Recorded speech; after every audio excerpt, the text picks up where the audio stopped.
Hi, welcome to episode 38. This is the second time we're going to jump into rule of the octave. I bet you we'll do this a bunch of times. So last time I was trying to give you kind of a bird's eye view of what I mean when I say the rule of the octave. And I'm sure for most people maybe it's a little overwhelming to jump right in. So today I want to zoom in. We talked about musical zooming in a few episodes ago. Oops. This is the sheet I meant to hold here. This is from last episode. And so maybe leaping right into the entire octave and harmonizing it is a little overwhelming.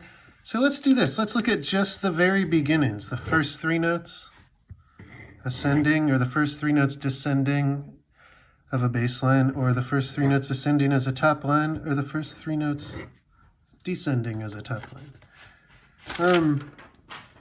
So let's start with the bass line ones. So if we're going to do it, some rule of the octave type activities on a bass line, this is what I want to do. I want to look at descending 3, 2, 1 in the bass. I'm going to make them half notes today because I want to show you something about stem direction when we're writing in this SATB style.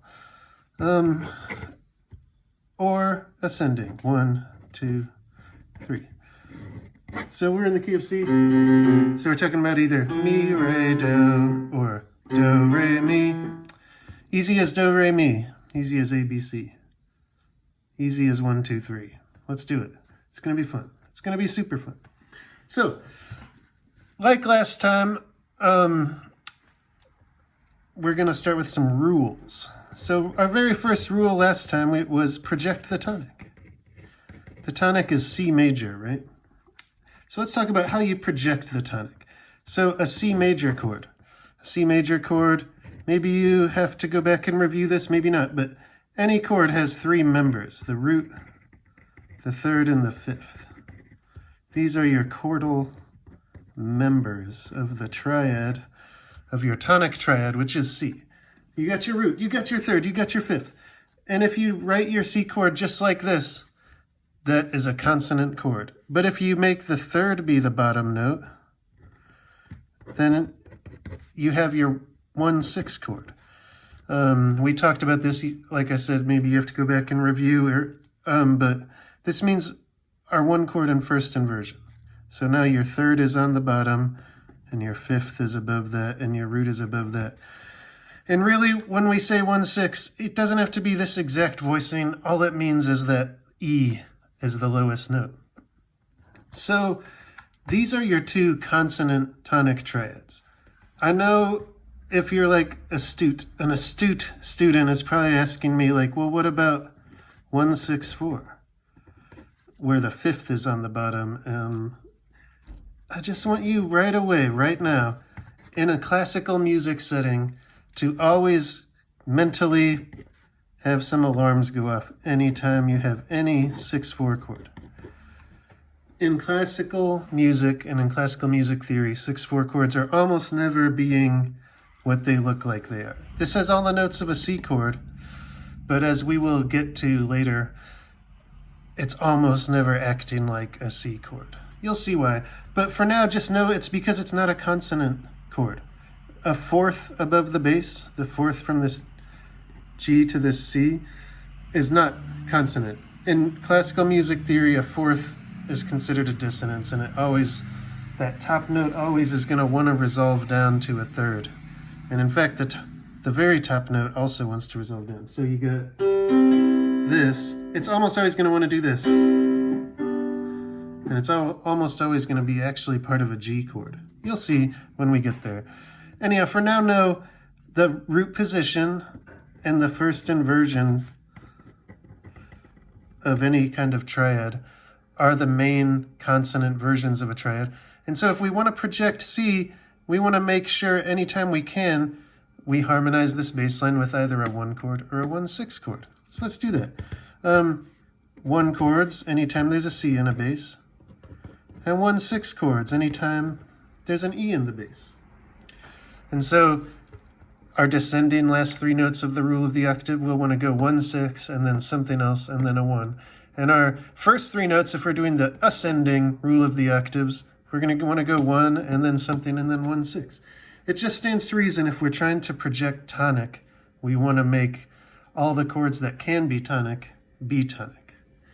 Now speaking of chords being tonic, that's our second rule. I'm going to kind of color code this because it's what I do. Our second rule, these are all our rules here. Right, so our first rule was project the tonic. Second rule, we want to always keep the correct harmonic syntax. And we talked about this a little last time, but just to review, when we're talking about correct harmonic syntax, what we mean is T, P, D, D, T. Tonic, predominant, dominant, tonic. It always goes in that order. The tonic can go to the predominant, or it can skip over the predominant and go straight to the dominant.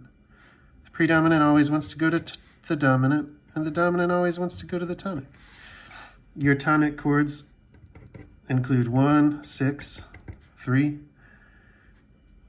There's a tendency to go down. If you're going to go up or down within the tonic realm, you would tend to go down from 1 to 6, not the other way around. Same with the predominant realm. 6 is also a predominant functioning chord. And usually if you're going to have a 6, a 4, and a 2, or more than one of these, you're going to move down in thirds within the predominant realm.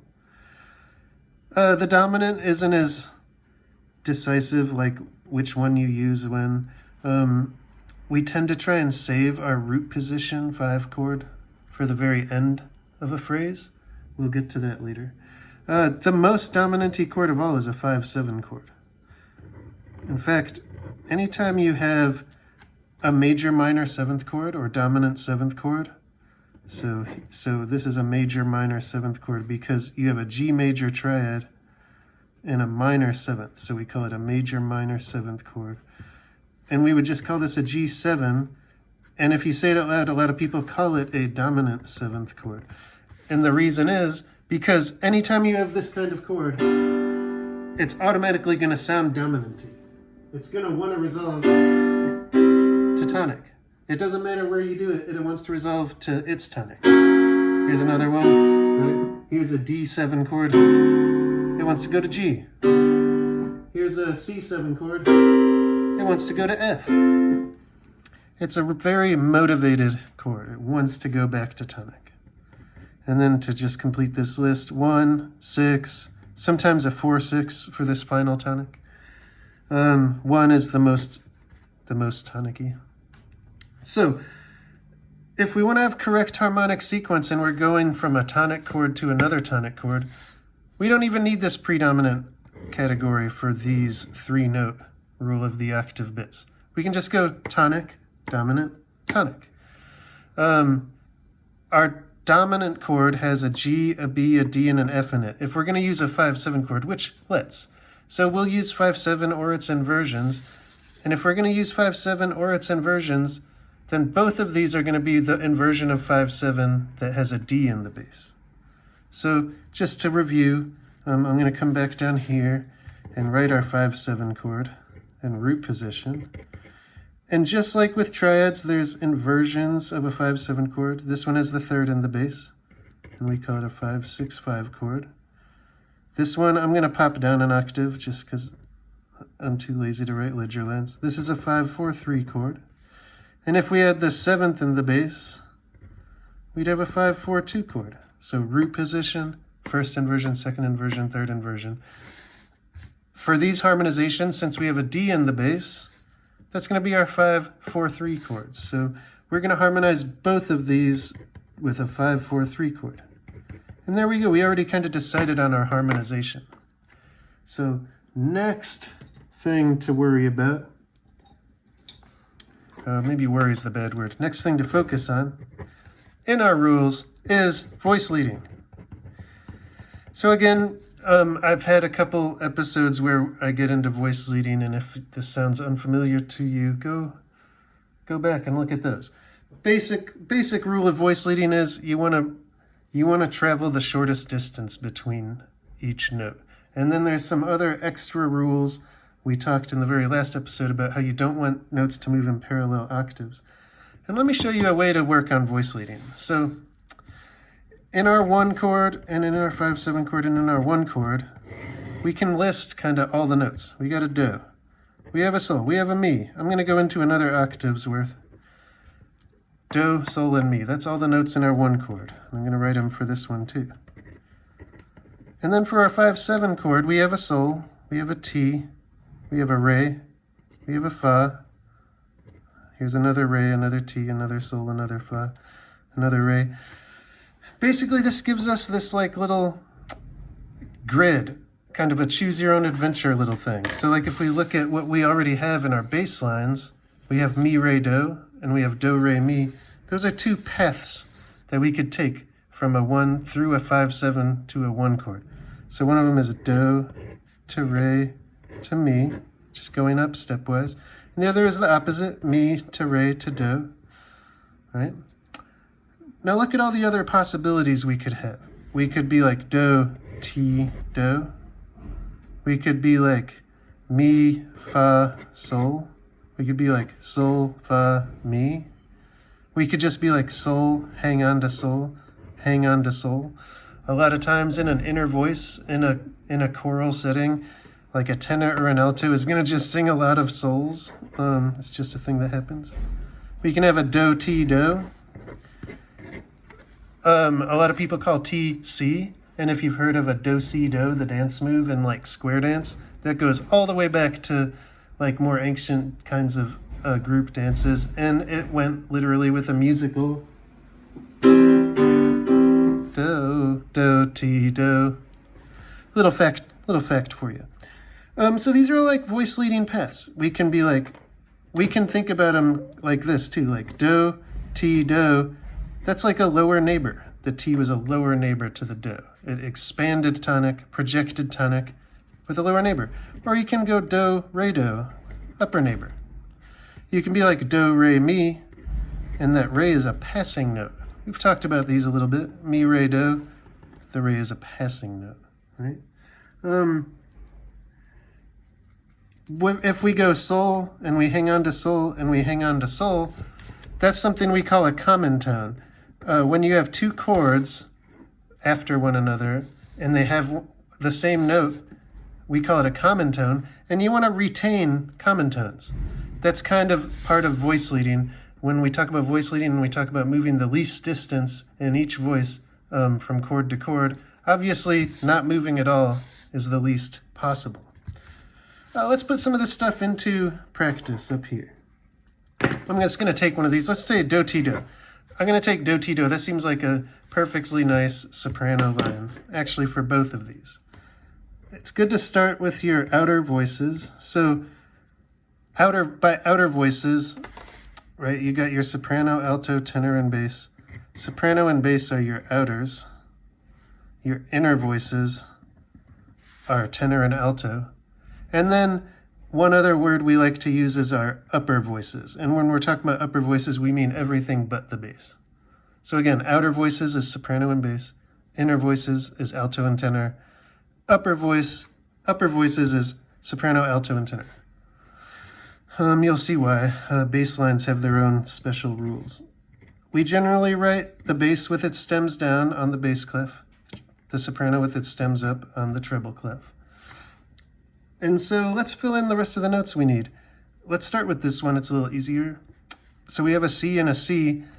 That means we still need a G and an E for this chord. And I'm just going to, running out of time, so I'm just going to flesh this out. We're going to go G, G, G here. That's our sol, sol, sol. And here we started on a mi, and we need a mi again at the end. And the only note we're missing here is this F. So we're going to go mi, fa, mi. It's all going to sound like this. It's going to sound like...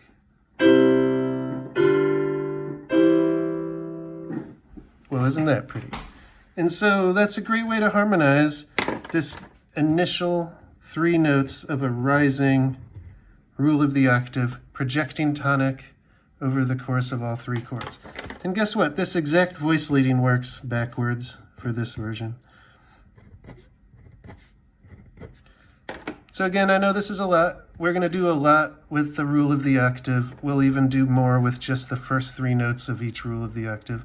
But hopefully this makes a little more sense. Have a good day. Goodbye.